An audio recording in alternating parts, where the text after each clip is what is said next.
The room is heavy, suffocated by an artificial stillness that presses against the eardrums. Within this vacuum of quiet, a sharp, rhythmic violence unfolds. Slap, slap, slap. It is the sound of rubber soles striking a moving black belt. At the center of the dim light, a runner pushes the human machine to the absolute brink of failure. A single bead of moisture gathers at the hollow of the collarbone, trembling before it traces a jagged path down the sternum, dropping to the spinning tread below with a quiet, imperceptible hiss. The biology of the sprint is a magnificent, terrifying cascade. Lactic acid floods the muscle tissue like a rising tide of fire. The neurological pathways fire in rapid, frantic succession, screaming for relief, demanding an end to the friction. The lungs contract and expand in a desperate, shallow rhythm, tearing oxygen from the stagnant air. The heart hammers against the cage of the ribs, a frantic bird seeking escape from a collapsing room. Every sinew is pulled taut, every drop of focus, every ounce of metabolic energy is poured into the singular objective of moving forward. The arms pump, slicing through the heavy atmosphere. The jaw is locked, teeth grinding down on the raw urgency of the effort. The runner is executing a masterpiece of physical exertion, a portrait of total kinetic desperation. Yet, a wider view reveals the crushing paradox of the scene. For all the tearing of muscle, for all the blinding heat generated by this furious endeavor, there is absolutely zero forward momentum. The body is perfectly, mercilessly fixed in space. The ground disappears beneath the feet only to cycle back again, an endless loop of manufactured distance. The runner is pouring an ocean of life force into the act of arriving, yet remains exactly, precisely where the sprint began. The sheer velocity of the effort masks the devastating reality of the stagnation. Why does the mind demand this exhausting stationary sprint? To understand the psychology of impatience is to map the tangled ancient forests of the human nervous system. When the intellect perceives a gap between the current reality and a deeply desired outcome, it does not merely register an inconvenience, it registers a threat. In the deep, oceanic trenches of the subconscious, the absence of the desired object, state, or security feels akin to a disruption in survival. The mind, seeking safety, calculates that the only solution to this agonizing vulnerability is speed. If the gap causes pain, the gap must be closed rapidly. Thus, the internal command is given, make it happen faster. But how does the architecture of reality actually respond to this sudden surge of forceful acceleration?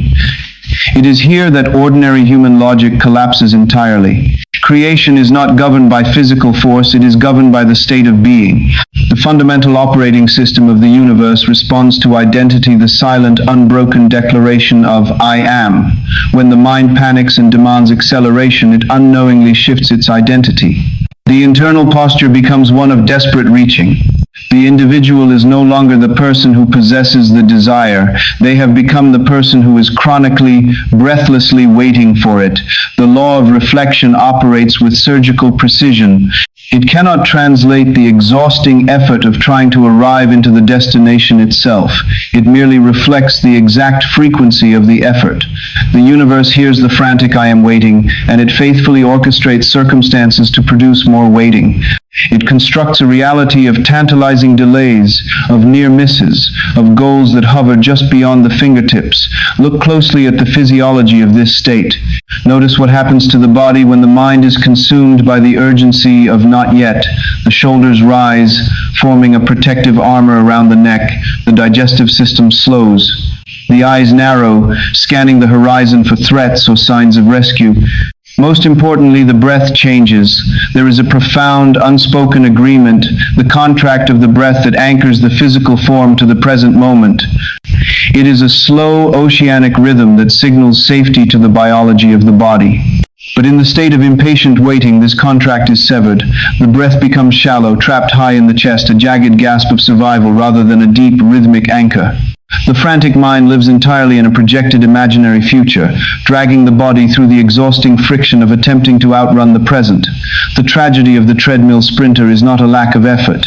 It is the tragic misunderstanding that speed applied in the wrong state of consciousness merely accelerates the exhaustion. The desire to manifest faster becomes the very mechanism that locks the manifestation away. Consider a space entirely removed from the frantic rush of the modern mind. A glassblower's studio, tucked into an alleyway where time seems to slow, hanging thick in the air. The aesthetic of the room is stripped of bright, distracting colors.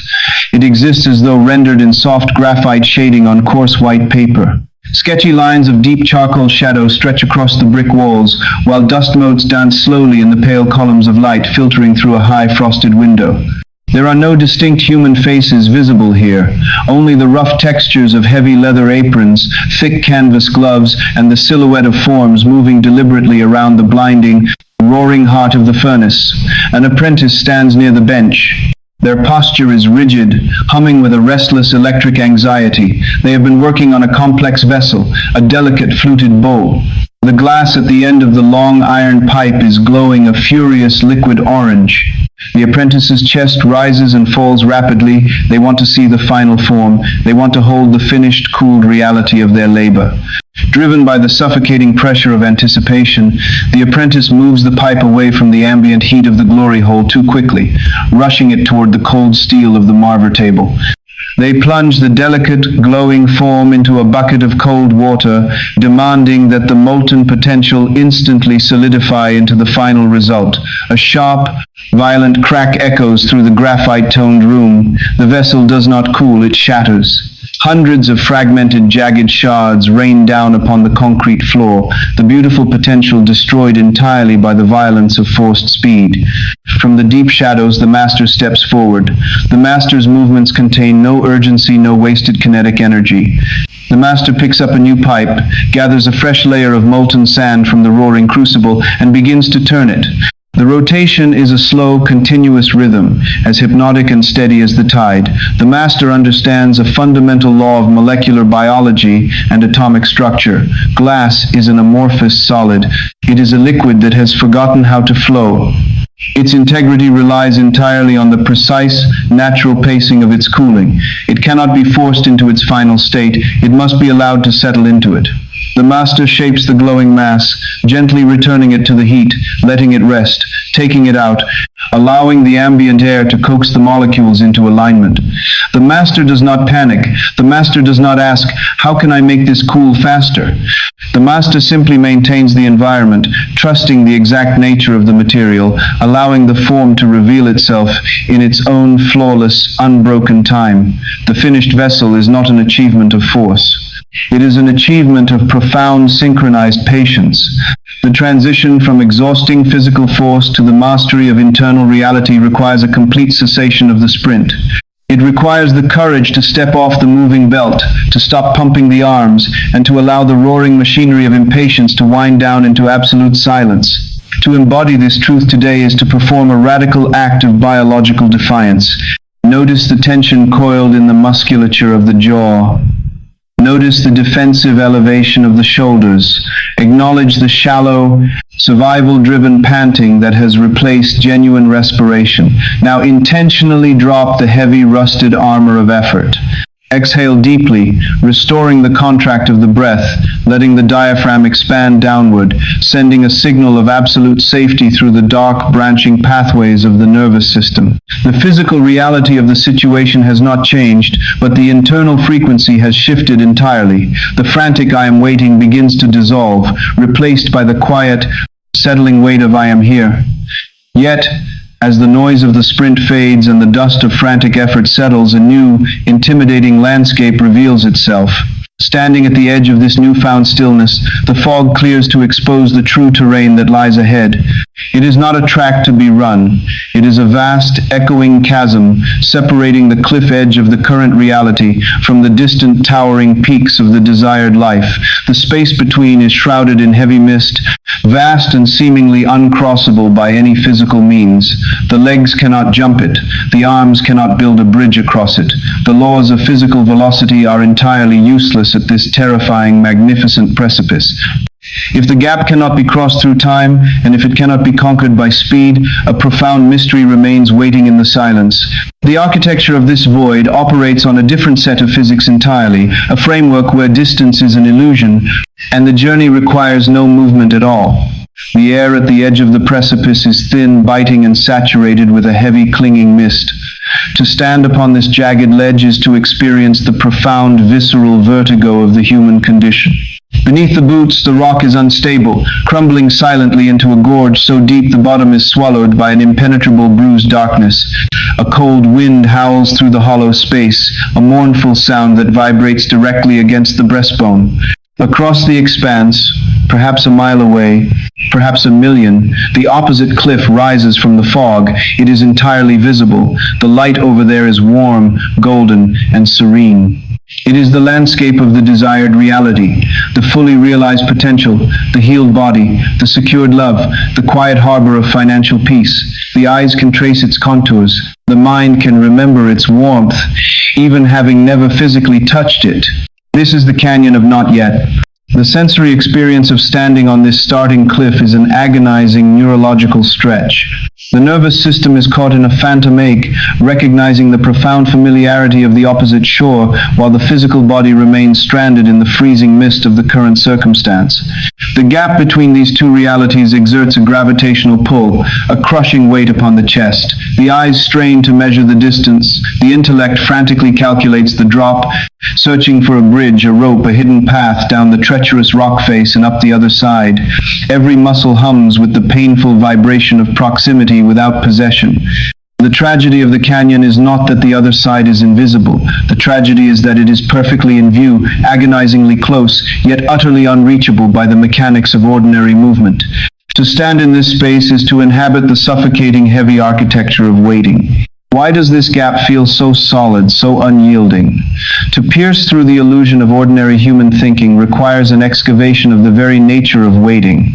Why does a mind, armed with a clear vision of what it loves, remain stranded on the cliff of its current reality? The answer lies buried within the tangled, deep-rooted forests of the subconscious. The human intellect assumes that intense, earnest desire is a force of propulsion. It believes that if it wants something with enough purity, enough desperate longing, the sheer volume of that emotion will forge a bridge across the abyss. But how does the law of creation actually interpret this longing? The universe is not a judge measuring the moral virtue or the intensity of a desire. It is a flawless, unblinking mirror, reflecting the exact frequency of the observer. When the individual stands on the cliff gazing across the mist and radiates the thought, "I want that reality so badly, I am waiting for it to arrive," what is the actual biological and energetic signal being broadcast? It is a signal of profound, undisputed absence. To wait is to declare, with every firing neurological pathway, with the chemical composition of the blood, and with the shallow rhythm of the breath, that the object of desire is not here. Waiting is simply lack with a clock attached. The subconscious mind does not process the beautiful image of the golden cliff.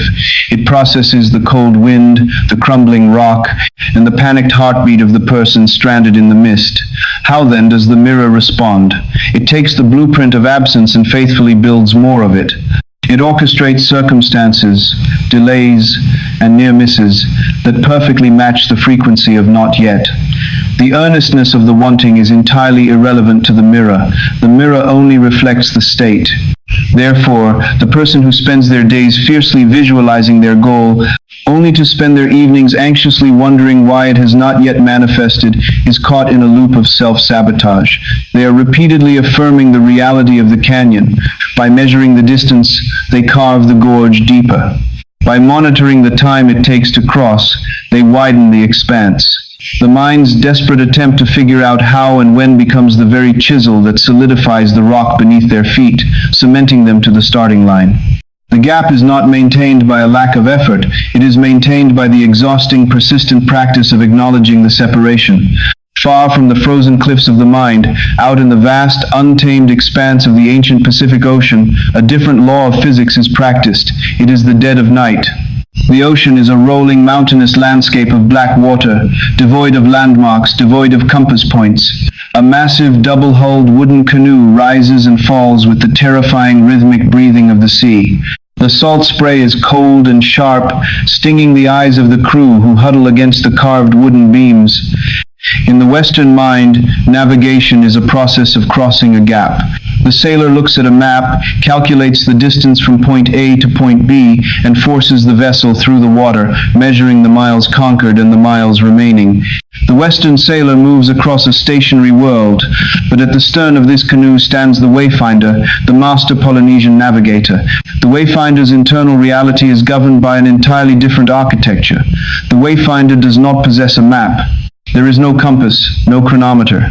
The apprentice beside him is gripped by the anxiety of the gap, scanning the endless dark, asking the internal questions of the Western mind. How far have we gone?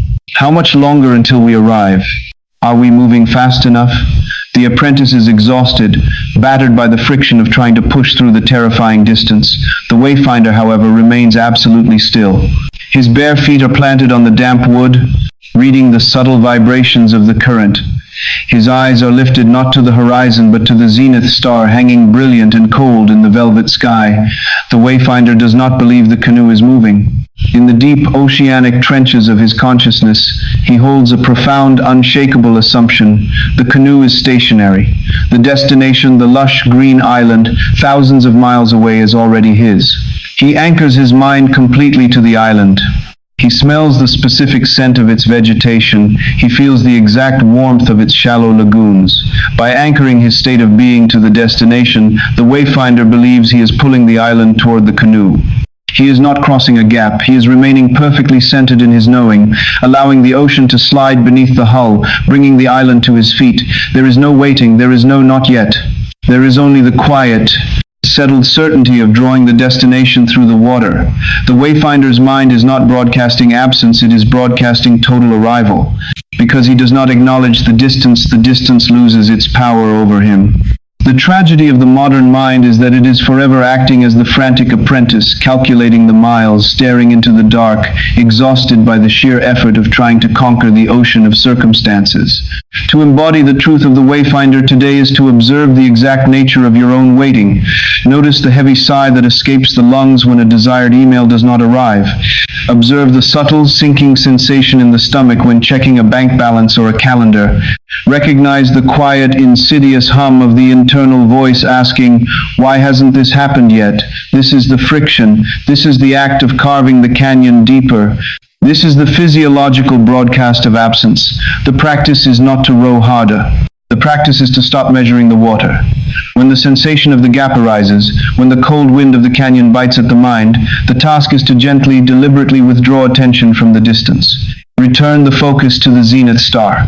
Anchor the internal state to the reality of the golden cliff, not as a place you are traveling toward, but as a place you are pulling into the present moment. Yet, as the mind begins to release its frantic grip on the illusion of distance, a terrifying and exhilarating realization begins to dawn. If the distance between the starting cliff and the destination is merely a projection of a waiting mind, if the canyon itself is constructed not of rock and time, but of consciousness and state, then the gorge is made of nothing but smoke. And if the gap is made of smoke, one does not need a bridge to cross it. If time and space are secondary to the internal frequency of the observer, then the journey does not require a grueling expedition. The crossing does not take years, it does not take months. As the heavy fog of the canyon begins to dissolve, the true nature of movement reveals itself, pointing toward a secret that defies every logical boundary of human perception. If the gap is merely a gap in state, then how long does it actually take to cross a space that does not physically exist? The answer lies in the space between a single heartbeat and the next. It is mid-August in a landlocked concrete basin. The air is not merely hot, it is a physical weight, a suffocating, stagnant pressure that presses down upon the collarbones and traps the breath high in the chest. Above the asphalt, the heat distorts the horizon into a shimmering, mirage-like wave. There is no movement. The leaves of the drought-stricken oaks hang perfectly still, dusted with white powder from the dry earth. Even the biological world has surrendered to the oppression. The birds are silent, the insects have ceased their clicking, and the entire ecosystem is caught in a paralysis of survival. The skin is slick with an uncomfortable film, the nervous system humming with the irritable, exhaustive friction of enduring. Every minute in this stagnant oven feels geological in its passing. To escape this, the logical mind calculates one must walk for hours toward higher elevation or endure the agonizing, slow crawl of the sun as it takes hours to sink below the jagged skyline. Relief, the intellect insists, requires a long, grueling passage of time. Then, the barometric pressure snaps. It happens in a fraction of a second. The skin registers the shift before the conscious mind can process it. A sudden, violent drop in the atmospheric density creates a vacuum, and rushing in to fill it comes a single, ferocious gust of wind. It is an Arctic current, tearing through the stagnation, carrying the sharp, metallic scent of distant rain and the bruising scent of crushed pine. The temperature plunges 15 degrees in a single heartbeat. The relief is not gradual. It does not arrive in increments, nor does it require a journey of miles to attain. It is absolute, involuntary, and instantaneous. The lungs instinctively expand, drawing in the cool, electrified air. The shoulders drop. The irritating hum of the nervous system ceases, replaced by a profound cellular sigh. The environment was entirely transformed, not by the slow, grinding machinery of time, but by a sudden, total shift in the atmospheric state. Why is the human intellect so rigidly convinced that profound transformation requires a brutal, prolonged pilgrimage through time? To answer this is to examine the tangled defensive forests of the human psyche. The mind treats identity and circumstance as geological formations. It observes the layers of past trauma, the sedimentary deposits of failure, and the thick, hardened crust of long-held anxieties, and concludes that changing this landscape requires heavy machinery. The intellect assumes that to inhabit a new reality, one must painstakingly chisel away the old one, processing every childhood wound, resolving every neurosis, and proving one's readiness through months or years of disciplined, agonizing effort. The underlying assumption is that readiness is earned through the currency of time. But how does consciousness actually operate? Does the mind truly require a temporal bridge to cross from lack to abundance, from sickness to vitality, from isolation to profound connection? Here, the illusion of ordinary human thinking breaks down completely. Consciousness is not geological, it is biological and quantum. The nervous system does not actually inhabit the past or the future. It only ever operates in the precise frequency of the present state. The subconscious mind, the vast oceanic depth that orchestrates the manifestation of reality, does not demand to see a resume of your suffering. It does not audit how many months of inner work have been completed. When the intellect insists, "I am not ready to inhabit my desire because I am still healing," it is projecting an arbitrary timeline onto a mechanism that exists entirely outside of time. Consider the mechanics of a state. A state of consciousness is a complete, holistic ecosystem of being. It contains its own specific thoughts, its own specific postures, its own emotional signatures, and its own biological responses. When an individual is in a state of poverty, the neurological pathways fire with the frequency of threat, cortisol floods the bloodstream, and the vision literally narrows to focus on survival. How is this state changed? Not by analyzing the poverty for a decade. The crossing from one state to another is an instantaneous reassignment of identity. The gap between where the individual stands and the reality they desire is not a gap of miles, nor is it a gap of years. It is exclusively a gap of state, and states, like the sudden atmospheric shift of a cold front, can be crossed in the space of a single breath. The moment the individual accepts the new assumption, the moment they drop the heavy, stagnant air of waiting and inhale the cool, electrified reality of having arrived, the biology instantly rewrites itself to match the new command. No time has passed, yet the entire world has changed. The heavy velvet curtains hanging in the wings of the old theater smell of dust, ancient rosin, and the stale sweat of 1,000 forgotten performances. The backstage area is entirely stripped of magic. It is a place of raw, exposed scaffolding, tangled cables, and harsh, unromantic utility lights. Standing just out of sight of the audience is a man. He is tired. The muscles in his lower back ache from a poor night's sleep. He is nursing a mild, pulsing headache behind his left eye, and a portion of his mind is quietly obsessing over a parking ticket he received that morning. He is holding a dented plastic cup of lukewarm water. He is a fragile, ordinary, distracted human being, caught in the mundane friction of a Tuesday evening. He is completely submerged in the state of the everyday. Just beyond the heavy curtain, 3,000 people are waiting in the dark, hushed auditorium. The stage manager points a single finger toward him.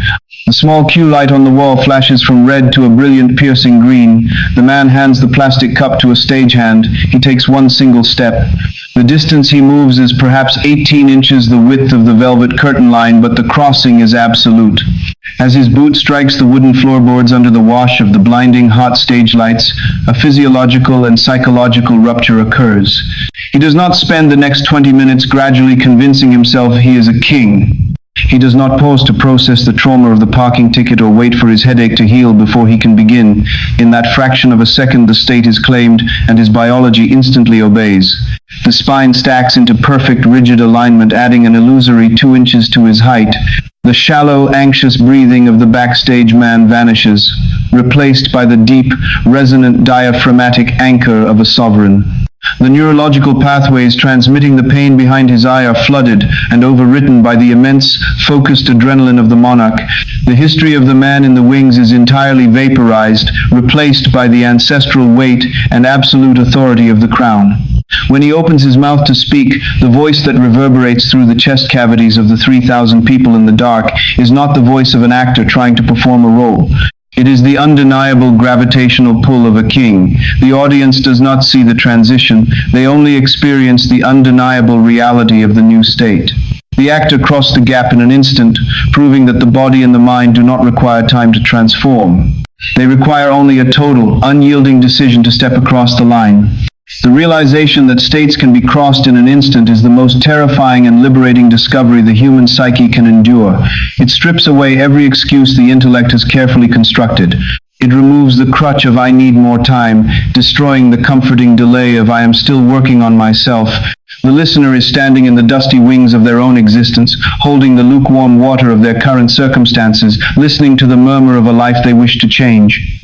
The cue light is already green. The invitation is not to prepare for the crossing, but to simply take the step, drop the shoulders, relinquish the heavy, stagnant assumptions of the past, and deliberately pull the deep, oceanic breath of the desired reality into the lungs right now. Notice how the musculature of the face changes when the struggle is abandoned. Notice how the internal architecture softens the moment the identity shifts from a seeker to an owner. Yet, a profound question immediately arises in the wake of this sudden shift. To cross the curtain line is one thing, but how does the individual remain in the light? Once the instantaneous crossing of consciousness has occurred, how is this invisible, weightless state anchored into the dense, unyielding matter of the physical world? The universe is exact. It does not respond to fleeting, formless whims. The transition from the invisible realm of the mind to the tangible reality of the five senses requires a specific, ruthless precision. The acceleration of manifestation does not happen by accident. As the curtain rises and the new state is claimed, the machinery of creation waits for instructions. To bring the vision out of the ether and onto the solid ground of the earth, the architect must now approach the drafting table. The blur of hope must be traded for the sharp, undeniable edge of a blueprint, moving the journey into the deep, exacting mechanics of how a thought becomes a thing. The studio is cavernous and aggressively cold, the kind of deep, settling chill that aches in the joints and slows the circulation of the blood. The air tastes faintly of mineral spirits, damp wood, and the metallic tang of desperation. In the center of this vast, echoing room stands a massive wooden easel, bearing the weight of a towering expanse of blank canvas. The artist standing before it is gripped by a magnificent, suffocating internal vision. In the theater of the mind, a sweeping, complex reality is burning. It is a landscape saturated with impossible color, radiating heat, vibrating with intricate microscopic life, and thrumming with an undeniable, heavy, emotional resonance. The artist feels the immense weight of this desired reality pressing against the back of the eyes, demanding to be born into the physical world. Yet, observe the devastating tragedy unfolding on the physical surface of the work.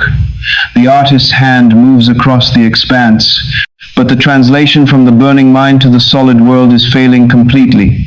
Instead of the rich, tactile, blinding reality conceived in the imagination, the hand produces only a pencil sketch on white paper. It is rendered entirely in a hand-drawn style, utilizing soft graphite shading and sketchy, uncertain lines.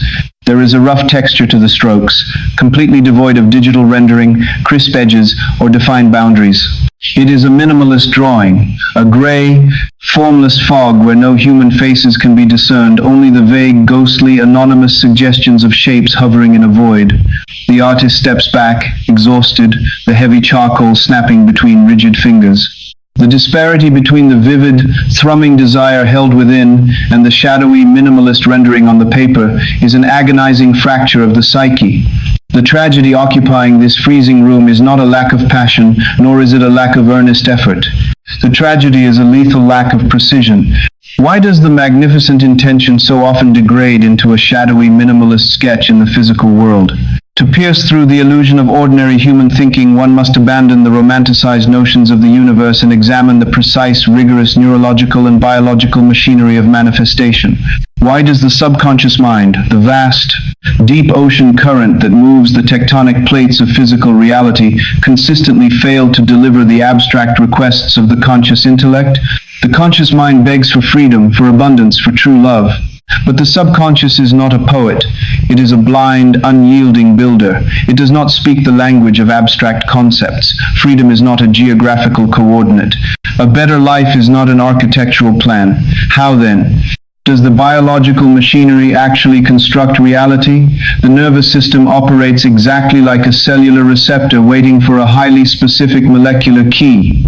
If the shape of the molecule is imprecise, the receptor cannot bind, the membrane will not open, and the biological cascade cannot initiate. The law of creation is ruthlessly, mercilessly exact. It cannot build a tangible, three-dimensional existence from a description of something nice. When a desired reality is vague at the edges, when the internal instruction is merely approximately what is hoped for, the imagination has no solid ground to inhabit. It drifts through the neural pathways, finding no anchor. When the blueprint is vague, the subconscious takes the soft graphite shading of a generic wish and projects it perfectly into the material world.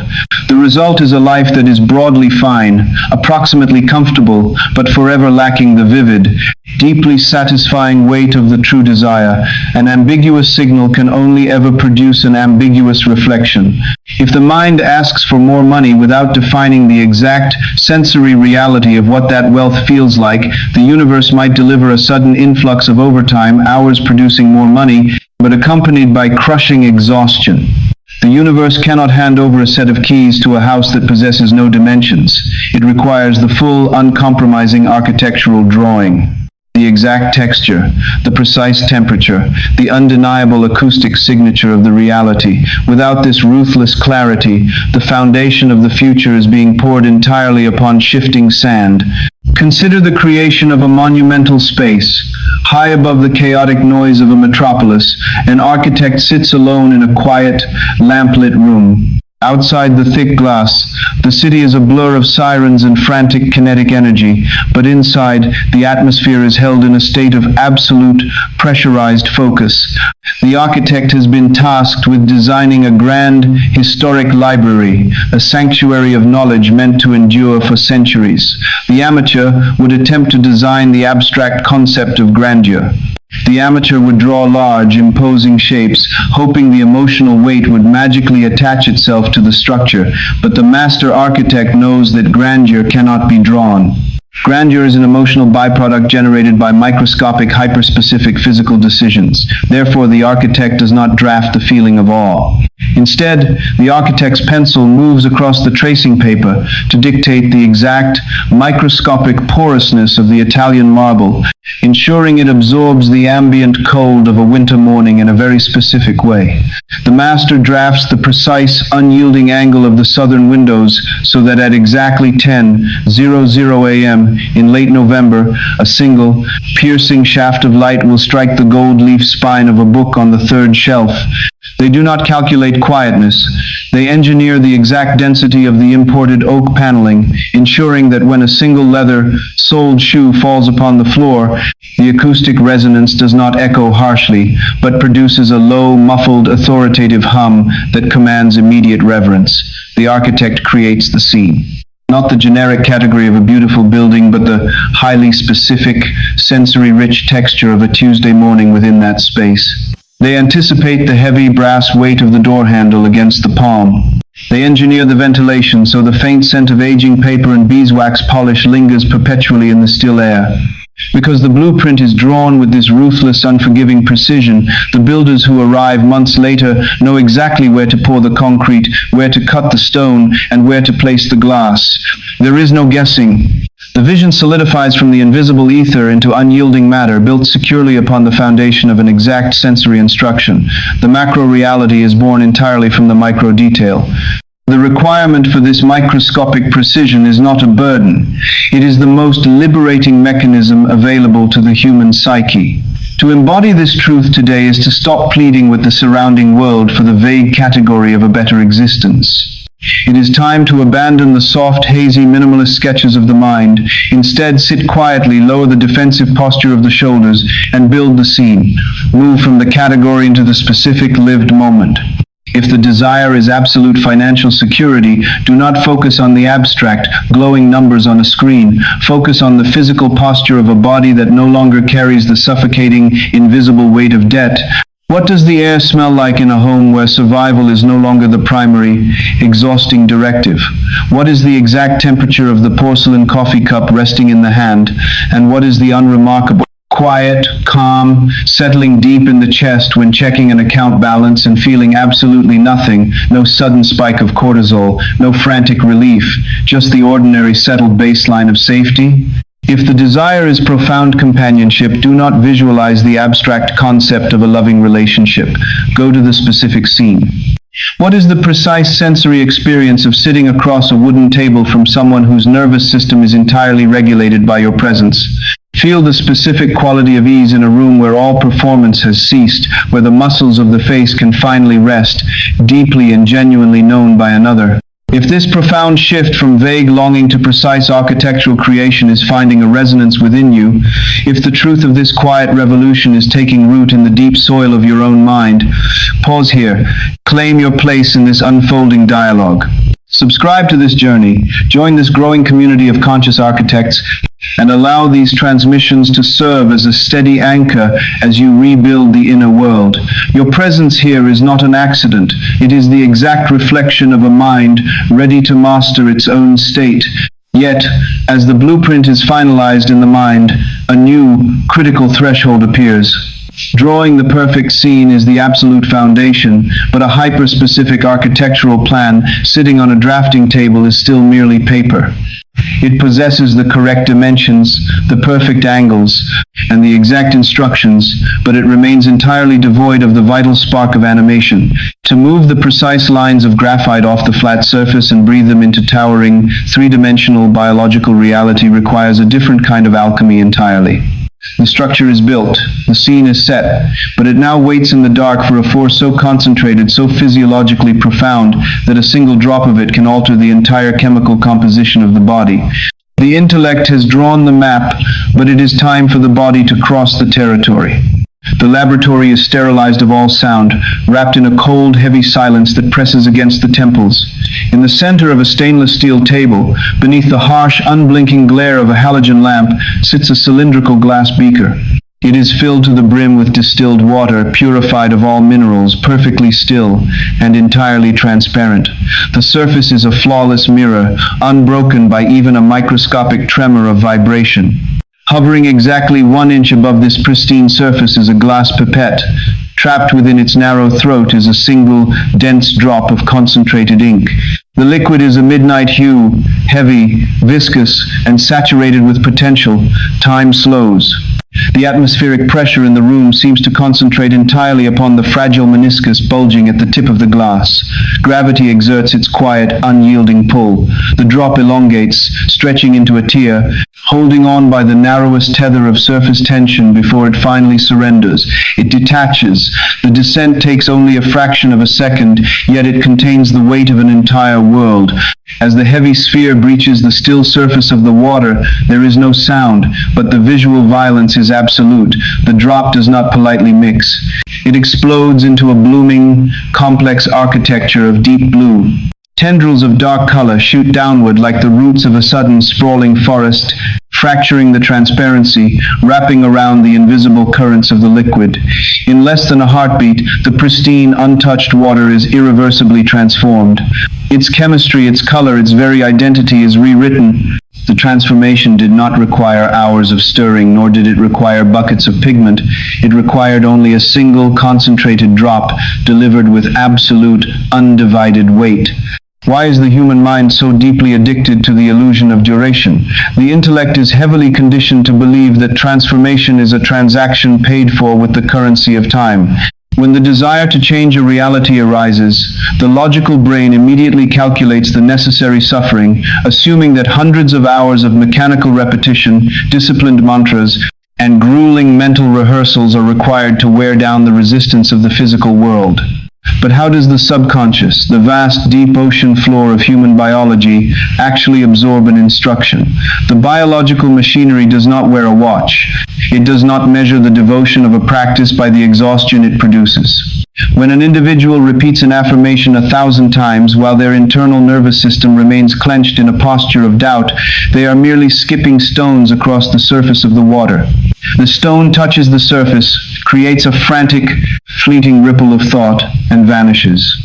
1,000 skips will agitate the surface, but the dark, silent depths remain entirely undisturbed. The biology does not register a change because the physical state never actually surrendered to the truth of the statement. Why do thousands of repetitions fail where a fleeting moment succeeds? Because the subconscious mind speaks exclusively through the language of the nervous system. When the intellect forces a mental image of abundance, but the stomach remains tight with the anxiety of poverty, a conflicting signal is broadcast. The body, ancient and wired for survival, will always override the conscious thought. It recognizes the repetition as a frantic performance, an act of desperation. How then does the true shift occur?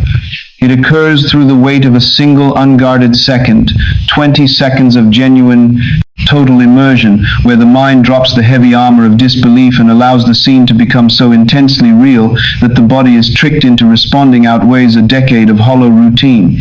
In that solitary moment, the vagus nerve receives the signal that the war is over. The cortisol drains from the bloodstream. The heart rate slows to a deep oceanic rhythm. The drop of concentrated ink hits the water. In that instant, a cellular memory is forged.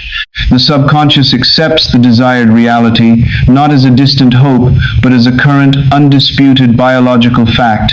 The air inside the historic concert hall is dry, smelling of ancient dust, polished mahogany, and the breathless anticipation of 1,000 silent listeners.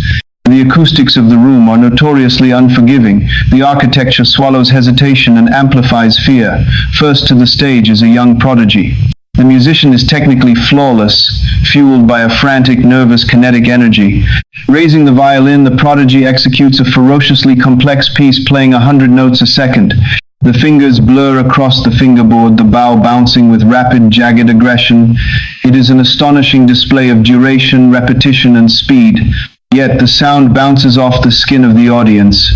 It is a spectacle of effort, 1,000 skipping stones that fail to penetrate the chest cavity. The applause that follows is polite, intellectual, and entirely cold. Then, the master cellist emerges from the heavy velvet curtains. The master's movements are slow, carrying the visible ache of arthritis and the quiet, heavy weight of a life deeply lived. The internal struggle is not one of performance, but of surrender. The master must lower every psychological defense to let the instrument speak. The cellist sits, anchoring the metal endpin into the scarred wooden floorboards.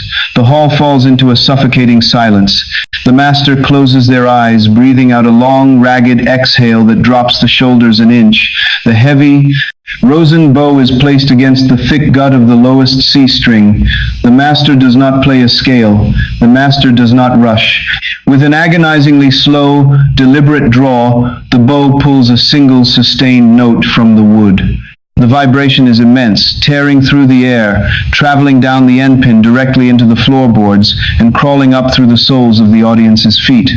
It bypasses the auditory cortex entirely and resonates violently within the hollow cavity of the chest. It is a sound of such concentrated, devastating sorrow and beauty that it demands total physiological submission. Tears well in the eyes of strangers, breath catches in the throat. In one sustained 20-second note, the master alters the biological state of 3,000 human beings. There was no frantic repetition, no desperate attempt to prove capability. There was only one moment of absolute, total contact with the depth of the feeling. To embody this profound truth today is to fundamentally change the metric of the daily practice. Throw away the stopwatch, discard the tallies, the rigid calendars, and the exhausting quotas of mental rehearsal. The subconscious is not a ledger to be balanced, it is a deep, waiting ocean. The objective is no longer to spend an hour trying to convince the mind of a new reality. The objective is to secure just one single, undeniable physical shift. Close the eyes and construct the specific blueprint of the desire. Do not force it. Do not squeeze the eyelids tight in an attempt to manifest through sheer muscular tension. Soften the jaw. Lower the tongue from the roof of the mouth. Hold the scene in the mind and wait for the body to respond. Watch for the subtle, involuntary sigh. Watch for the sudden warmth spreading through the solar plexus, or the release of the heavy, invisible weight carried between the shoulder blades. The moment that physical softening occurs, the body has believed the thought, the ink has hit the water, the seed has bypassed the rigid, hardened crust of the conscious mind and plunged deeply into the dark, fertile soil of the nervous system. When that physical shift happens, even if it took only 10 seconds, the work of the moment is entirely complete. Yet, a profound danger awaits the architect the moment the eyes open. The seed is perfectly planted, rich with potential, resting securely in the dark.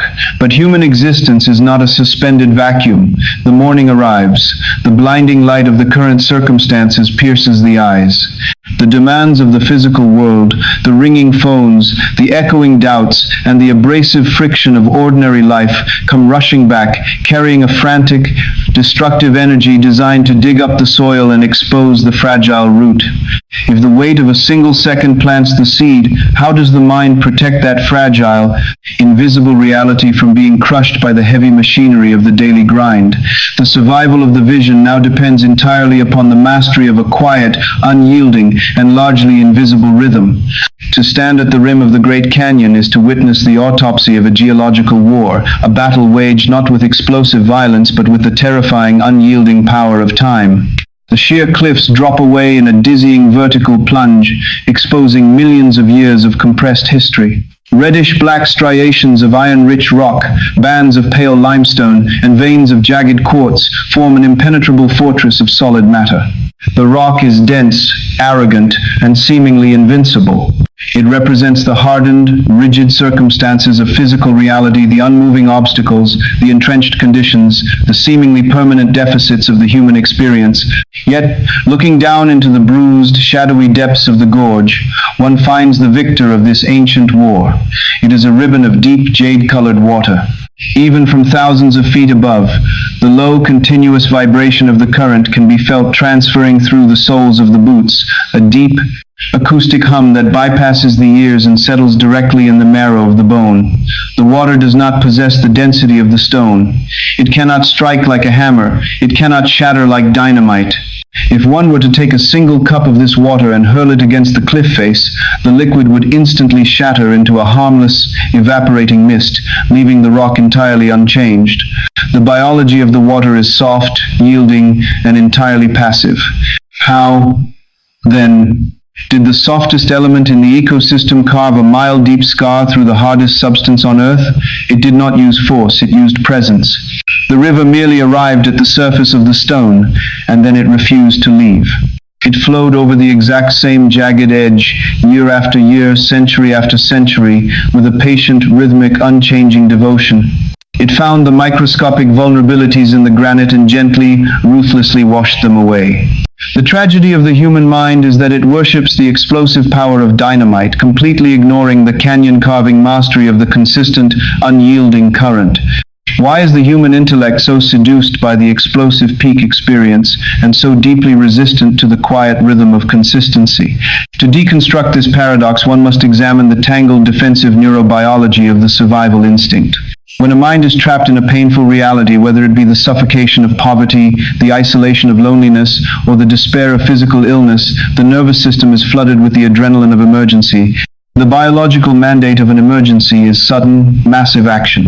The mind calculates that a massive problem requires a massive, exhausting solution. Therefore, the individual engages in frantic, heroic bursts of effort. They meditate for 3 hours in a single desperate Sunday session. They scream affirmations until their throat is raw. They attempt to blast through the stone of their circumstances with the sheer, explosive force of their willpower. But how does the subconscious actually restructure its dense, ancient architecture? The subconscious mind does not process erratic explosions of effort as instructions for a new reality. It processes them as trauma. When the conscious mind violently attempts to force a new state of being, the nervous system recognizes the desperation, categorizes the effort as a threat, and reinforces the defensive armor. True neuroplasticity, the literal rewiring of the brain's branching, forested pathways, operates exactly like the river. When a new state of consciousness is inhabited, a fragile new synaptic connection is formed. If that state is abandoned the next day in a fit of doubt, the connection withers. But if the mind returns to that precise state the following morning, and the morning after that, a biological miracle occurs. The nervous system begins to wrap that specific neural pathway in a protective coating called myelin. With every gentle, rhythmic return to the feeling of the wish fulfilled, the myelin sheath grows thicker, insulating the circuit, turning a fragile thought into a superhighway of undisputed biological fact. Consistency is not a rigid, white-knuckled grip on an idea. It is the steady, rhythmic impression of an assumption. It is the establishment of a heartbeat. The architecture of this rhythm requires 3 distinct, gentle touches against the stone. First, the morning intention, executed before the chaotic, heavy machinery of the external world has a chance to assert its frequency. Second, the daytime trust, which requires the individual to completely drop the effort, allowing the current to simply carry the seed without anxious monitoring. Third, the evening release, a quiet return to the feeling in the hazy, permeable moments before sleep, letting the ocean of the subconscious wash over the newly planted reality. This rhythm is not a routine performed out of fear. It is the unhurried, devastating power of the water smoothing the jagged glass of the past into the polished reality of the future. The wooden pavilion sits elevated above a silent, moss-draped garden. The morning air is sharp, carrying the scent of damp pine needles and the faint, mineral bitterness of charcoal. Inside, the light is dim, filtered through translucent paper screens that turn the rising sun into a soft, glowing expanse of pearlescent white. At the center of the room kneels the tea master. Sitting across from the master is a Western apprentice, a man whose entire physiology is screaming with the friction of impatience. The apprentice's jaw is locked, his shoulders are elevated, defensive, and rigid. He holds a notebook, his pen hovering frantically, desperate to record the secret technique that makes the master's tea the most revered in the province. The apprentice believes there must be a hidden maneuver, a secret burst of intense, concentrated effort that elevates the ordinary leaves into something divine. He is waiting for the explosion of dynamite. The master simply breathes. There is no wasted kinetic energy in the master's movements. The aged, calloused hands reach for the bamboo scoop. The motion is agonizingly slow, completely devoid of theatricality. The master does not force the water to boil. He listens to the heavy iron kettle, waiting for the precise acoustic vibration that signals the temperature is correct, a sound ancient texts describe as the wind in the pines. The master whisks the powdered green matcha into the ceramic bowl. The bamboo bristles move with a steady, rhythmic blur. He is not trying to make a perfect bowl of tea. He is completely unconcerned with the outcome. His perfection is not born from a frantic desire to succeed in this exact moment. It is the inevitable byproduct of having performed this exact quiet rhythm every single morning for 47 years. The apprentice watches, the tension in his chest mounting until it becomes a physical ache. He wants to interrupt. He wants to ask, "How are you doing this? What are you thinking about? How can I speed this process up?" But the master's absolute, crushing stillness silences the questions before they can breach the lips. The master hands the ceramic bowl across the tatami mat. The apprentice takes it, his hands trembling slightly, and drinks. The taste is profoundly, terrifyingly beautiful. It bypasses the palate and strikes the heart. It is the taste of a river that has carved its way through stone. The apprentice realizes, with a sudden, devastating clarity, that the master is not performing a technique. The master has simply allowed the rhythm of the morning, the unremarkable living of the day, and the quiet cleaning of the evening to rewrite his entire cellular structure. The master is no longer making tea. The master is the rhythm.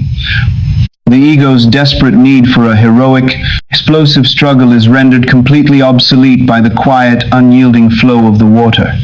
The transition from explosive, exhausting effort to the quiet mastery of the river requires a fundamental surrender of the ego. The ego demands a war, for a war provides a narrative of struggle and worthiness. To embody the truth of the river today, one must lay down the weapons of frantic visualization and anxious affirmation. Establish the rhythm, but do so with the gentleness of water touching a rock. In the quiet, blue-toned hours of the morning, before the phone screen illuminates the face with the crises of the external world, claim the state. Rest in the specific sensory reality of the fulfilled desire for just 2 minutes. Let the nervous system register the safety of that arrival. Then, perform the most difficult biological task of all. Let it go. Rise from the quiet space and enter the day without holding the desire hostage. Do not constantly check the internal temperature to see if the state is still active. Do not scan the horizon for evidence that the manifestation is approaching. A person who knows the package is in the mail does not wait by the mailbox for 3 weeks. They live their life moving with the quiet, unself-conscious confidence of inevitability. When the day ends and the analytical mind begins to fracture and loosen its grip on reality, return to the feeling one final time, allowing the dark, creative intelligence of sleep to incubate the seed. Morning intention, daytime trust, evening release. This rhythmic, consistent flow will undeniably alter the physical architecture of any reality. The stone must eventually yield to the water. It is a law of physics, a law of biology, and the fundamental law of creation. Yet, as the practitioner successfully establishes this beautiful outward rhythm, a new insidious danger begins to manifest. The river may look smooth and pristine as it flows over the canyon floor, gleaming under the sunlight. The daily practices may be flawlessly executed, the mornings quiet, the evenings surrendered. But what if the source of the river itself is silently, continuously leaching a toxic, invisible mineral into the current? Underneath the conscious rhythm, beneath the quiet meditations and the deliberate trust, a constant, largely undetected hum is operating. It is a stream of commentary, an unbroken broadcast running 24 hours a day in the deepest caverns of the mind. One can perfectly execute the rhythm of the water, but if this silent, hidden broadcast is transmitting a frequency of failure, the canyon will never be carved. The outward actions are merely the surface. To truly accelerate the collapse of the gap, one must travel upstream into the dark, tangled forest of the psyche and confront the invisible author who is secretly writing the script of the entire existence. The architecture of the room is a masterpiece of curated serenity. Sunlight filters through heavy, cream-colored linen drapes, casting a warm, diffused glow across polished mahogany floors. The air is perfectly tempered, carrying the faint, grounding scent of dried lavender and old paper. Visually, tactually, and atmospherically, it is a sanctuary designed for total nervous system regulation. Yet, the body resting within this room cannot relax. The shoulders remain subtly elevated, locked in a microscopic flinch. The jaw is tightly wired. A steady, barely perceptible stream of cortisol trickles into the bloodstream, keeping the heart rate just above the threshold of true rest.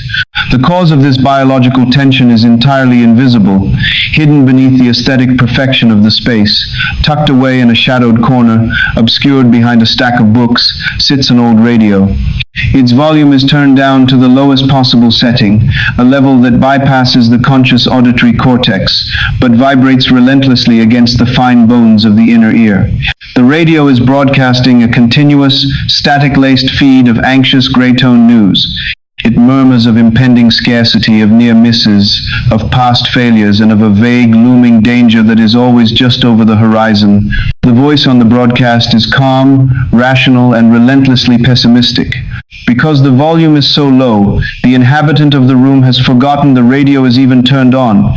They believe the anxiety they feel is simply the natural temperature of the world. They sit in a room of perfect peace, slowly being poisoned by a phantom transmission they do not realize they are listening to. Why does a beautifully executed morning manifestation practice often dissolve completely by noon? To pierce the illusion of ordinary human thinking, one must examine the neurological reality of the inner conversation. The human mind is not an empty, silent vessel waiting patiently for 5 minutes of deliberate visualization. It is a biological broadcasting tower running a constant 24-hour transmission. From the moment consciousness returns in the hazy dawn to the final sigh before sleep, an unending stream of commentary flows through the tangled, branching neural pathways of the brain. But how does this internal broadcast maintain its absolute authority over the individual's physical reality without ever being detected as a threat? It survives through a brilliant, insidious camouflage. It disguises itself as objective observation. When the internal voice whispers, "I always get so close, but never quite," or things like this just do not happen for people like me, the intellect does not recognize these statements as active creation. The intellect perceives them as honest assessments of the external environment. The mind genuinely believes it is simply reading the weather report. Herein lies the most devastating misunderstanding of the human psyche. The inner conversation is never an observation. It is a continuously drafted architectural blueprint. Like all assumptions held in the deep, oceanic trenches of the subconscious, this silent commentary is heard by the law of creation as direct, unequivocal instruction. The law is a blind, mechanical mirror. It possesses no capacity for pity, irony, or context. When the inner voice sighs in the face of a delayed email and mutters, "Of course they did not respond, they never do," the subconscious receives this not as a lament, but as a firm, authoritative command. The law replies with the only phrase it knows: "So be it." It immediately aligns the intricate, invisible machinery of the outer world to produce the exact evidence required to validate the broadcast. To spend an hour in deep, disciplined visualization of a new life, only to spend the remaining 15 waking hours passively listening to a subconscious radio station broadcasting unworthiness, is to plant a fragile seed in the morning and pour acid over the soil all afternoon.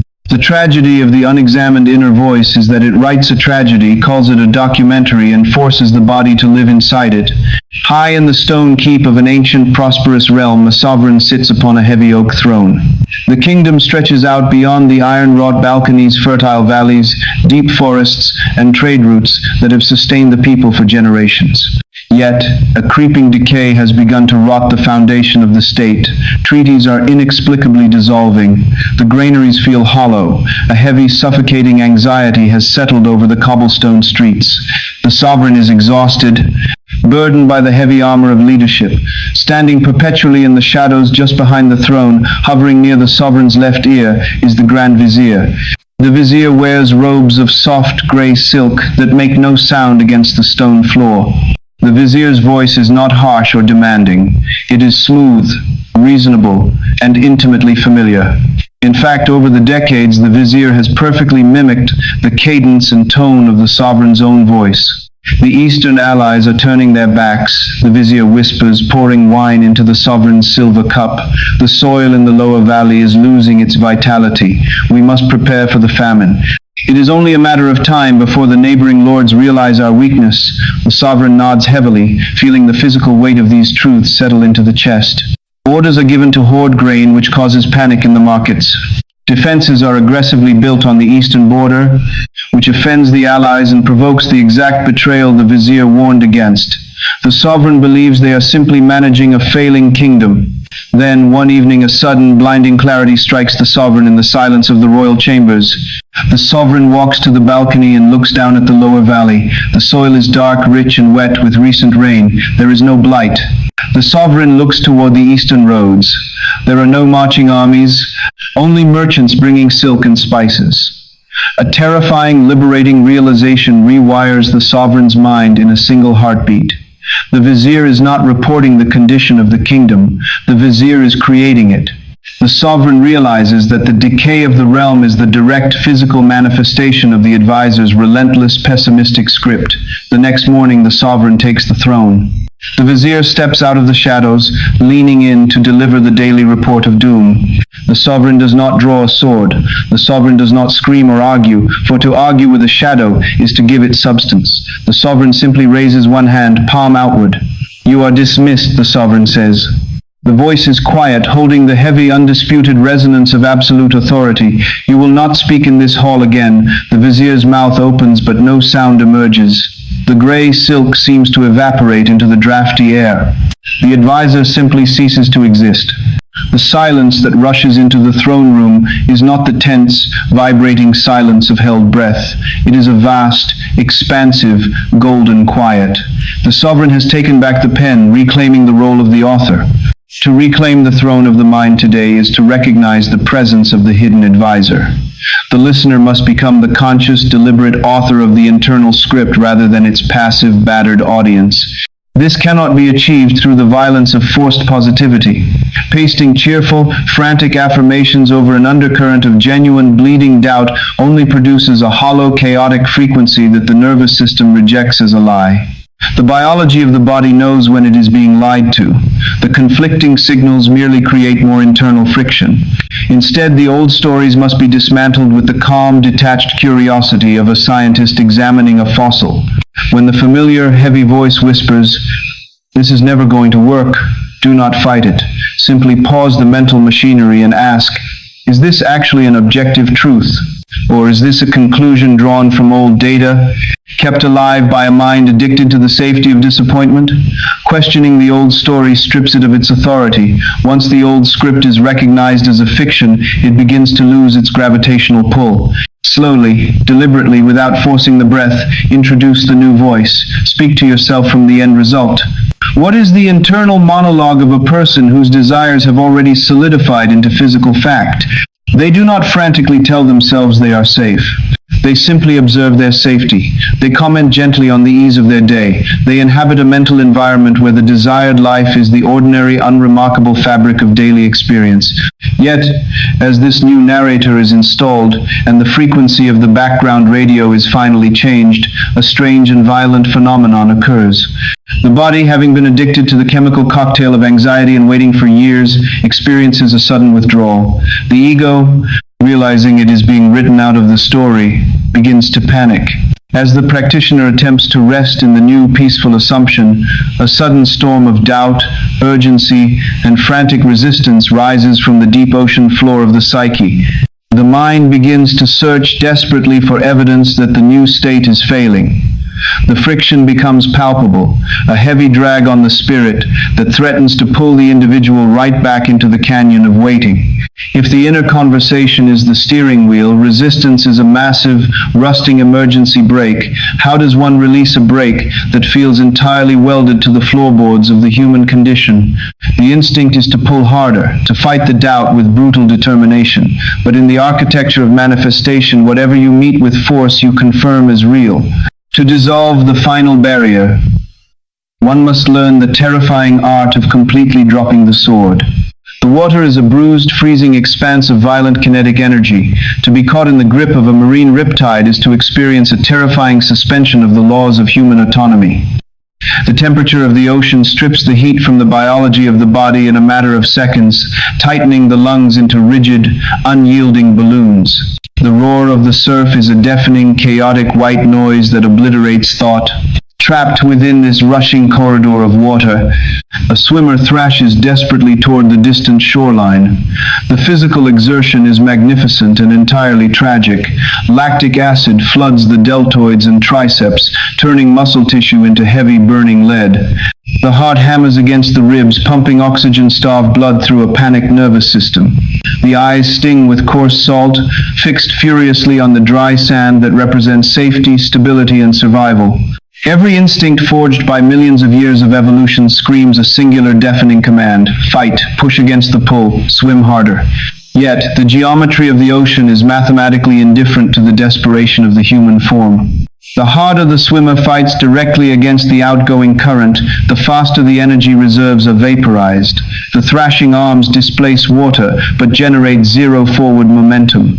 The frantic, explosive effort actually accelerates the process of drowning, turning the body into an exhausted weight, rapidly pulled further out into the deep, oceanic abyss. Survival in a riptide requires a terrifying violation of instinct. The only way to live is to completely abandon the fight. The swimmer must stop kicking. They must force the panicked, hyperventilating lungs to draw a slow, deep breath, inflating the chest cavity to create natural buoyancy. They must lie back parallel to the shore and let the terrifying current carry them for a moment, yielding to the fluid dynamics of the water. Only by dropping the resistance, by refusing to engage in a war of force against an immovable opponent, does the swimmer slip out of the lethal channel and find the gentle, rolling waves that effortlessly carry them back to the sand. Safety is not achieved through a triumphant victory of muscular force. It is achieved through the absolute surrender of friction. Why does the human psyche reflexively choose the exhaustion of the riptide over the buoyancy of surrender? To understand the anatomy of resistance, one must trace the deep neurological pathways of fear and expectation. When an individual claims a new state of consciousness, when the seed of a desired reality is planted in the deep soil of the mind, a fragile, invisible architecture begins to form. The universe, responding to the exact frequency of this new state, begins to quietly arrange the external circumstances, but the conscious mind is addicted to visible velocity. It watches the horizon, demanding immediate, tangible proof that the internal shift is working. When days pass and the physical world appears unchanged, the nervous system registers this stillness as a profound threat. The brain calculates that if the desire has not yet arrived, it must be stuck, and if it is stuck, it must be forcefully dislodged. How does this panic physically manifest? It does not always announce itself as a loud, dramatic crisis of faith. Resistance is incredibly subtle. It is a phantom friction that disguises itself as practical diligence. It lives in the quiet, heavy sigh released when the inbox is refreshed and the expected email is still absent. It thrives in the tightening of the stomach muscles before checking a bank balance, bracing for the impact of lack. It hums beneath the surface of the spiritual practice itself, whispering the toxic, insidious question, "Am I doing this right? Why hasn't this happened yet?" Every single one of these microscopic reactions is a hand desperately gripping the emergency brake of a moving vehicle. Why is this subtle monitoring so lethal to the manifestation process? Because the universe only hears the frequency of the state being occupied. To constantly check for evidence of the desire is to firmly occupy the state of someone who does not have it. The person who already possesses wealth does not anxiously refresh their ledger every hour. The person who is deeply, securely loved does not constantly analyze the silence of a room for signs of abandonment. When the intellect perceives that things are moving slowly, its instinct is to intensify the effort. The practitioner visualizes harder, squeezes the eyes tighter, repeats the affirmation with greater, more desperate velocity. But trying harder from a state of lack only produces a higher magnitude of lack. It is arm wrestling a shadow. The harder the push against the doubt, the more substantial and dense the doubt becomes. Meeting force with force simply validates the opposition. The nervous system becomes a battlefield, exhausted, flooded with cortisol, rapidly drifting further away from the shoreline of the desired reality. Deep within a sprawling ancient forest, the air is thick with humidity, smelling of decomposing leaves, damp moss, and the heavy, sweet pollen of blooming orchids. The sunlight here does not strike the earth directly. It filters through the dense, tangled canopy in shattered golden fragments, creating a landscape of deep shadow and sudden illumination. A young seeker steps into a clearing, breathing heavily. The seeker's eyes are wide, darting frantically across the foliage. The objective is to catch a rare, magnificent butterfly known to frequent this exact grove. The seeker is armed with a net, swift reflexes and a burning, desperate desire to capture the beauty of the creature. There it is. Resting on the broad, waxy surface of a lotus leaf is the butterfly, its gossamer wings pulsing slowly, shimmering with iridescent blues and deep velvet blacks. The seeker's heart hammers. The jaw tightens. The muscles in the legs coil like loaded springs. The seeker lunges, swinging the net with explosive kinetic violence. But the biology of the butterfly is a masterpiece of sensory evolution. It possesses microscopic hairs that detect the slightest alteration in barometric pressure. The sheer force of the seeker's lunging body displaces a wave of heavy, humid air. Long before the net arrives, the butterfly is pushed away by the very wind of the seeker's desperation. It spirals upward, dancing just out of reach, vanishing into the tangled canopy. The seeker spends hours repeating this exhausting cycle. Lunge, swipe, miss. The harder the effort, the more aggressive the kinetic energy, the further the creature retreats. The seeker is covered in dirt, sweating, completely depleted by the friction of the hunt. From the shadows of the tree line, an old temple master observes the tragic, frantic dance. The master steps into the clearing. The master carries no net. The master's physiology is completely devoid of the frequency of the hunt. The heart rate is a slow, oceanic drumbeat, the breathing deep and unhurried. The master walks to the center of the clearing and stops. The master does not scan the trees. The master simply raises one arm and opens the palm of the hand, exposing the soft, vulnerable skin. The muscles of the hand are completely relaxed. There is no intention to grip, no coiled violence waiting to snap shut. The master becomes an extension of the tranquil forest itself, radiating a frequency of absolute biological safety. Minutes pass in heavy, golden silence. Then, a flutter of blue and velvet black descends from the canopy. It circles the clearing, riding the gentle, undisturbed thermals of the air. Finding no displaced air, feeling no kinetic threat, the butterfly drifts downward. It hovers for a fraction of a second before gently, flawlessly landing directly in the center of the master's open, resting palm. The creature was never captured. It was permitted to arrive. To drop the resistance today is to unclench the fist and abandon the exhausting, violent hunt. It is the realization that the desired reality is not a prey to be chased down and subdued through sheer spiritual force. Examine the physical posture being held in this exact moment. Notice the defensive elevation of the shoulders. Notice the subtle, continuous bracing of the abdominal muscles, as if waiting for an invisible blow. These are the physiological markers of resistance. They are the thrashing arms of the drowning swimmer. They are the sweeping net of the frantic seeker. Deliberately, consciously, release the welded emergency brake. Soften the belly. Let the jaw drop. Transition the internal state from the desperate, urgent pleading of "please let this work" into the quiet, unremarkable certainty of course it is happening." Think of the psychological ease of a person who has placed an order at a trusted restaurant, having made the request. They do not storm the kitchen to monitor the chef. They sit back, sip their water, and engage in conversation, possessing the casual, settled certainty that the meal is already on its way. When the internal state becomes so natural, so beautifully settled that doubt simply has no rough edges to grip, the friction dissolves, the pathway clears. The universe, encountering zero resistance, moves with a speed that defies all logical temporal boundaries. Yet, as the heavy armor of the daily struggle is finally stripped away, the mind is left in a state of profound, unprecedented vulnerability. Dropping the battle quiets the chaotic noise of the waking world, allowing a different kind of silence to rush in. As the frantic machinery of the intellect powers down, the individual finds themselves standing at the edge of a hidden, temporal threshold. There are narrow, fleeting corridors of time that exist just outside the brutal glare of the midday sun windows, where the analytical mind is too drowsy to argue, and the heavy gates of the subconscious stand completely, miraculously unguarded. To step out of the exhausting riptide of the day is to finally be ready to enter the most fertile, silver-toned twilight of human consciousness. There is a fraction of time, suspended just before the rotation of the earth drags the horizon directly into the blinding violence of the sun, where the world is entirely stripped of its solidity. It is the silver twilight of the dawn. The heavy, suffocating darkness of the deep night has retreated, but the sharp, defining shadows of the day have not yet been cast. The light in this corridor is a bruised, pale indigo. The atmosphere in this exact interval possesses a profound physical weight. It is radically cool, carrying the damp, unbothered scent of wet soil, resting foliage, and the metallic tang of atmospheric ozone.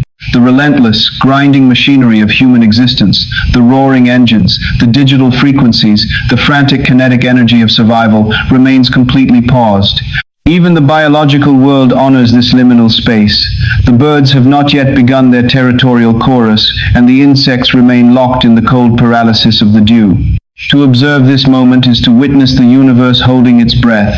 Inside a quiet room, a human body rests upon a mattress. The biology of the sleeping form is a masterpiece of oceanic depths. The breath is slow, tidal, and entirely involuntary. The heavy musculature of the jaw is slack. The defensive posture of the shoulders, which spends the waking hours bracing against the friction of reality, is entirely surrendered. Then, a microscopic shift occurs. The chemistry of the brain begins to alter. The heavy release of melatonin ebbs, and the fragile, creeping flush of cortisol begins its slow ascent. The individual is no longer deeply asleep, but they are not yet awake. The eyelids remain closed. The physical body is paralyzed, bathed in the warmth of the heavy linens, hovering in a weightless suspension. This is the threshold. It is the quietest, most vulnerable, and exponentially the most potent moment of the human rotation. The reality of yesterday has been washed away by the tide of sleep, and the reality of today has not yet been solidified. In this hazy silver twilight, the architecture of the entire existence is soft, pliable, and waiting for an author. Why does the ordinary human mind rush so violently through this silver interval? To deconstruct the tragedy of the waking mind, one must examine the neurological terror of the void. When consciousness begins to float upward from the deep delta wave trenches of profound sleep, it passes through the theta and alpha states frequencies where the boundary between the internal imagination and external matter is entirely permeable. In this exact window there is no past, there is no future. There is only a vast, empty, formless potential. But the intellectual faculty, the survival-driven ego, is terrified of formlessness. It is a sentry designed to protect the organism by identifying threats. When the sentry wakes up and finds the world quiet and undefined, it panics. It immediately scrambles to rebuild the fortress of the known reality. How does the ego accomplish this rapid reconstruction? In the very first seconds of awareness, before the eyes even open, the sentry furiously downloads the heavy, suffocating archives of yesterday. It reminds the body of the looming debts. It retrieves the memory of the fractured relationships. It floods the nervous system with the frantic, jagged adrenaline of the daily to-do list. The sentry takes the soft, pliable clay of the new day and instantly forces it back into the rigid, jagged, agonizing mold of the past. Why is this automatic downloading so lethal to the manifestation of a new reality? Because in this specific neurological window, the heavy iron doors to the subconscious mind are hanging wide open. During the harsh, abrasive hours of the midday sun, the analytical mind stands aggressively at the gate of the subconscious, batting away new assumptions with the sword of logic. If one attempts to affirm wealth while standing in a bank during the afternoon, the analytical sentry immediately rejects the instruction, pointing to the external evidence. But in the silver threshold of the dawn, the sentry is still asleep. The analytical mind has not yet engaged its defenses. The subconscious, the dark, fertile, canyon-carving intelligence that physically orchestrates reality, is completely exposed and unguarded. Whatever instruction is dropped into the nervous system during this brief, hazy window slips past all defenses and lands directly on the ocean floor of the psyche. To wake up and immediately worry is to plant a toxic seed directly into the most fertile soil of the human biology, guaranteeing a harvest of friction for the next 16 hours. The tragedy is not that the individual lacks creative power. The tragedy is that they are utilizing their most potent, unguarded biological window to meticulously recreate the exact prison they are desperate to escape. The ancient world did not possess functional magnetic resonance imaging, yet it understood the neurological pathways of the subconscious with a devastating, poetic precision. Journey back to the rugged, sun-scorched mountains of the Peloponnese in ancient Greece, to the sprawling sanctuary of Asclepius at Epidaurus. The air is thick with the resinous scent of burning frankincense and the dry dust of the earth. The sanctuary is a massive architectural complex dedicated entirely to the miraculous healing of the impossible. A seeker arrives at the temple steps. The seeker's body is broken, riddled with a chronic affliction that the physicians of the abrasive, waking world have declared incurable. The seeker's nervous system is exhausted, vibrating with the frantic, desperate friction of survival. The priests of Asclepius do not offer the seeker a potion or a surgical blade. They understand that the cure cannot be administered in the harsh, logical light of the afternoon, where the sentry of the conscious mind will simply reject it. Instead, the seeker is subjected to days of purification fasting, bathing in cold mineral springs, and listening to the rhythmic chanting of the initiates, all designed to exhaust the analytical intellect. When the sun finally dips below the mountains and the silver twilight descends, the seeker is led away from the noise of the world and down into the abaton, the sacred, enclosed dormitory of the inner sanctum. The heavy wooden doors are sealed shut. The space is completely dark, echoing with the sound of the wind outside. The air is damp and cool. The seeker lies down upon a simple pallet on the stone floor. In the darkness, large, non-venomous yellow snakes, the sacred creatures of the earth, slither freely across the marble, their dry scales producing a hypnotic, rhythmic whisper against the stone. The seeker is terrified, yet exhausted. The instruction from the priests was absolute. Do not pray for the healing. Sleep and wait for the god to arrive in the threshold. As the seeker's brainwaves slow, dropping from the frantic beta of the waking world into the hazy, permeable depths of theta, the heavy armor of the intellect dissolves. In that unguarded, hypnotic space between waking and the deep ocean of sleep, the vision occurs. The divine physician approaches, touching the afflicted area. The seeker's nervous system, completely bypassed by the logic of the waking world, accepts the touch not as a dream, but as a physical, biological reality. When the seeker wakes in the silver light of the actual dawn, the heavy iron doors of the subconscious have sealed the instruction inside. The affliction is gone. The healing was not a miracle of external intervention. It was the masterful, architectural exploitation of the unguarded threshold. The soil of the mind was accessed when the sentry was asleep, and the new reality was planted at an irreversible depth. To step into the sanctuary of the Abaton today requires no pilgrimage to ancient stone ruins. The sacred unguarded threshold arrives automatically in your own room, upon your own mattress, every single morning as the night recedes. The practice is a masterclass in biological discipline. Tomorrow morning, when consciousness first begins to drift upward from the dark waters of sleep, do not move. Keep the eyelids heavy and sealed shut. Notice the desperate, reflexive itch in the hand, reaching for the glowing glass of the cellular device, the screen that demands you instantly download the panic of the external world. Refuse the movement. Lie perfectly still in the warmth of the linens. While the analytical sentry is still drowsy, while the heavy gates of the subconscious stand wide open, deliberately choose the first frequency of the day. Do not visualize the entire, complex macro reality of the desire. It requires too much cognitive effort for this fragile state. Simply pull the feeling of the claimed reality into the chest. If the desire is absolute freedom, let the first breath of the day be a deep, unhurried expansion of the lungs that signals total safety to the vagus nerve. Let the physical body marinate in the assumption that the war is already over, that the desire is already possessed, before the feet ever touch the cold floor of the bedroom. Let this quiet, undeniable certainty be the first ink dropped into the pristine water of the new day. If the resonance of this truth feels like a heavy, rusted lock finally turning in the deep architecture of your mind, if you recognize the tragic waste of your own mornings and are ready to claim the quiet, devastating power of this unguarded threshold, allow this moment to be an invitation. Subscribe to this transmission, join this growing collective of conscious architects, and allow these gentle, unyielding reminders to anchor your daily descent into the deep waters of your own potential. Your presence here is evidence that the sentry is finally learning to stand down. Yet, a profound and ultimate challenge waits just beyond this silver twilight. The morning threshold is brief. Eventually, the eyelids must open, the feet must find the floor. The sun will fully breach the horizon, pouring the abrasive, unforgiving light of the physical world into the room. The daily machinery will begin to roar, demanding attention, demanding reaction, demanding that the new, fragile state be abandoned for the familiar friction of reality. How does the architect protect the newly planted seed when the environment appears completely hostile to its growth? How does one maintain the frequency of arrival when the long, ordinary, entirely unremarkable hours of a Tuesday afternoon stretch out, offering absolutely no visible evidence that anything has changed? The true mastery of manifestation is not proven in the magic of the dawn, it is proven in the blinding, silent heat of the midday sun. The landscape is locked in a brutal, uncompromising paralysis.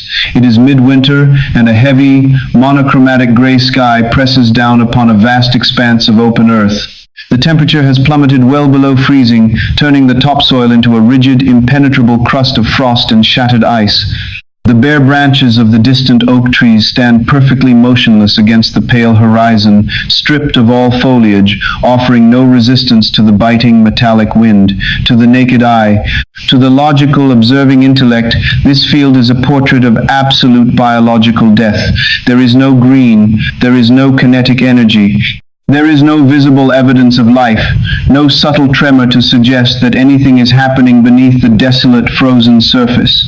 Yet, to judge this terrain by its visible surface is to fall victim to the greatest optical illusion of the natural world, sink below the frost line down into the heavy, black, suffocating darkness of the deep soil, and the narrative changes entirely.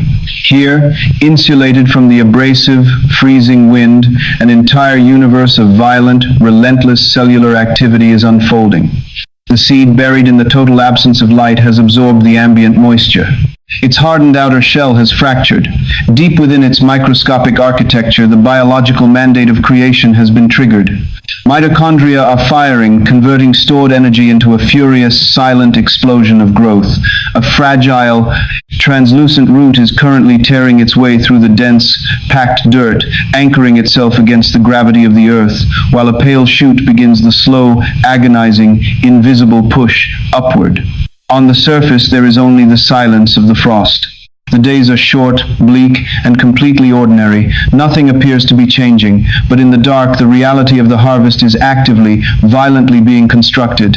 The absence of visible motion is not the absence of manifestation. It is the absolute necessity of the incubator.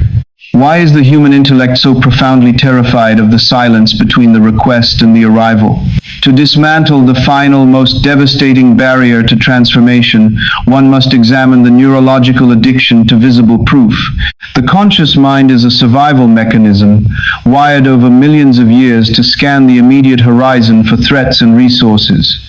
It believes exclusively in what the optic nerve can register and what the hands can touch. When an individual plants the seed of a new reality, when they shift their state and successfully anchor a new assumption in the deep ocean of the subconscious, the immediate aftermath is rarely a sudden, explosive change in the physical environment. The immediate aftermath is usually a Tuesday. It is a completely unremarkable, silent string of days where the bank account looks exactly the same, the empty chair at the table remains empty, and the physical body still carries the familiar aches of yesterday. How does the mind respond to this silence? It panics. The intellect calculates that if nothing can be seen, nothing is happening. The nervous system begins to vibrate with the frantic, corrosive frequency of doubt. This is the ultimate crucible. This is where the architecture of the new reality is either secured or entirely dismantled. The practitioner who does not understand the nature of the dark soil will respond to the silence with frantic escalation. They will visualize harder, scream their affirmations louder, and desperately search the horizon for signs, effectively digging up the soil every single morning to see if the root has grown. But what happens when a fragile, germinating seed is violently exposed to the harsh, burning light of the anxious intellect? It withers. The manifestation is aborted, not because the universe denied the request, but because the architect refused to leave the blueprint in the dark where the heavy machinery could actually assemble it. Contrast this frantic monitoring with the biological state of true trust. Trust is not a performance of faith. It is not an exhausting, white-knuckled grip on a positive attitude. Complete trust is profoundly quiet. It is almost boring. Consider the physiological state of an individual who has ordered a highly anticipated item to be delivered to their door. They have paid the price. The transaction is complete. How do they spend the 3 days while the package is in transit? They do not sit by the front window, sweating, trembling, repeating the mantra, "The package is coming, the package is coming." They do not monitor their own mood to ensure they are properly aligned with the delivery truck. They simply know, below the level of conscious strategy, that the item is theirs. It is a settled fact. Because it is a settled fact, they get on with the full, engaged, unremarkable business of living their life. They do not think about the package at all, because the nervous system does not obsess over what it already securely possesses. This casual, settled, unbothered certainty is the exact state that dissolves all remaining friction. It is the frequency of someone who understands that the dark, silent days are not a delay. They are the active, required gestation of the inevitable. The twilight is descending rapidly over the sprawling, terraced hills of an isolated agricultural valley. The air is thick with the smell of turned earth and the impending dampness of the evening dew. At the edge of a freshly plowed field stands a seasoned farmer. The physical labor of the day is complete. The muscles of the lower back throb with a dull, rhythmic ache, and fine, dark silt is permanently worked into the deep creases of the hands. Beneath the perfectly leveled rows of soil lies the entire livelihood of the estate. The seeds have been sown, the water has been laid down. The transition from active labor to absolute passive surrender has arrived. Standing at the fence line, the farmer faces a brutal psychological war. The intellect, driven by the pressure of survival, whispers insidious, frantic questions. Did the soil receive enough water? Was the temperature too cold this morning? Are the birds scavenging the edges? The urge to take the heavy iron trowel, walk into the center of the field, and carve open the dirt just to check on a single seed is overwhelming. The nervous system begs for the immediate visual relief of seeing the germinating root. It demands control. But the farmer possesses a wisdom that supersedes the panic of the intellect. The farmer understands the lethal nature of interference. To seek comfort for the anxious mind by digging up the seed is to commit an act of violence against the crop.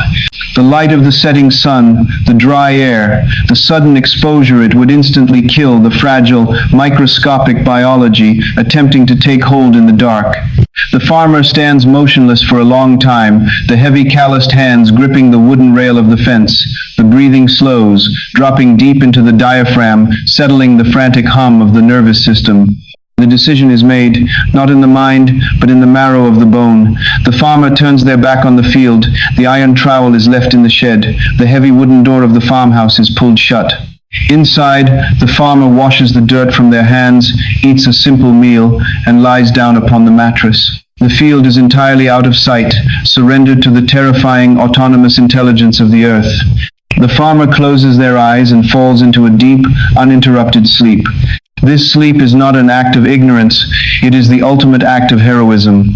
It is the physical embodiment of complete, unyielding trust, the quiet, heavy knowing that what has been planted in the dark is growing exactly as it should, and that the only remaining task is to stay out of its way. To step into this final, profound reality today is to abandon the exhausting, endless campaign of trying to make things happen faster. The sprint on the stationary treadmill must end. The frantic rowing across the imaginary canyon must cease. The heavy, rusting emergency brake of doubt must be released, and the river must simply be allowed to find the sea.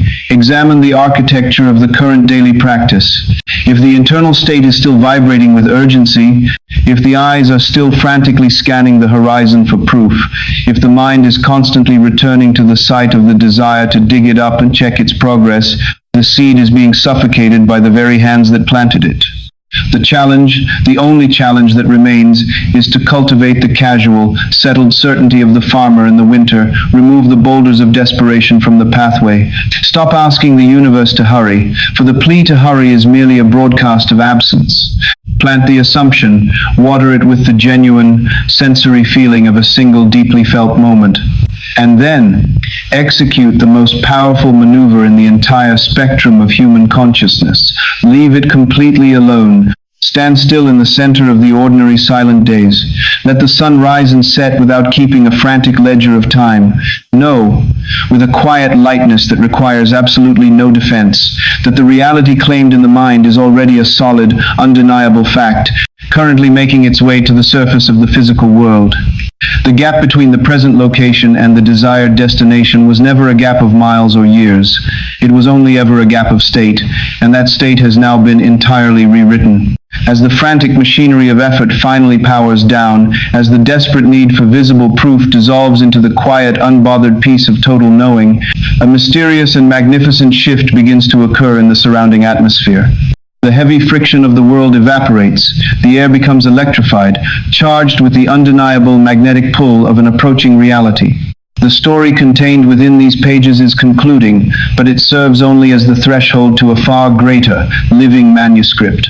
Step away from the words, walk out into the vast, unfolding architecture of the physical world, and let the nervous system finally rest in the astonishing, breathless speed at which the universe moves when it is no longer asked to wait.